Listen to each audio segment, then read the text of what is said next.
กาสวัสดีครับเบอร์นี่มาใหม่เอาแบบนี้เลยมันเป็นฤดูกาลของลุงเพชรคันกงเนาะเอาเลาะหวยไปนี่10 กว่าหลังมือนี่ปู้ว้าวมาแล้วคือพ่อลุงเนตรเขานางนอนแกก็เดือดเป็นเดือดได้เดียวนี่เนาะอย่าลืมเด้อติดตามรับชมต่อไปเด้เป็นกำลังใจให้กันเดี๋ยวผมจะพาล่าไปนะมือนี่นะนี่ร้านบอสเป็นไงนั่นน่ะบ่พี่บ่ร้านเลยบางร้านน่ะบ่จันน่ะบ่ร้านลูกพี่ว่าไปจันไผ่สินอกหัวหน้าครับหัวหน้า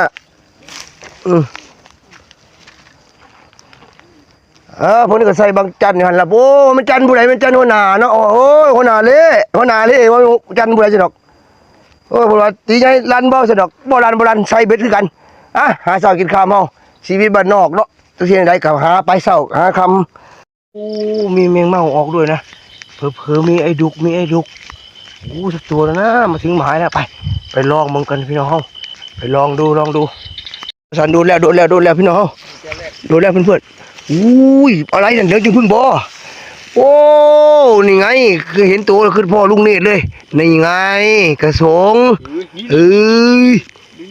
โอ้เรียบร้อยเนาะเรียบร้อยฝีมือหลีโอ้พลิกหลีจ้ะโอ้สวยเลยตรงนี้นะโอ้นั่นไงช่อนนะกินลึกไหมลึกบ่อุ้ยสองหลังครับสองหลังเลยโอ้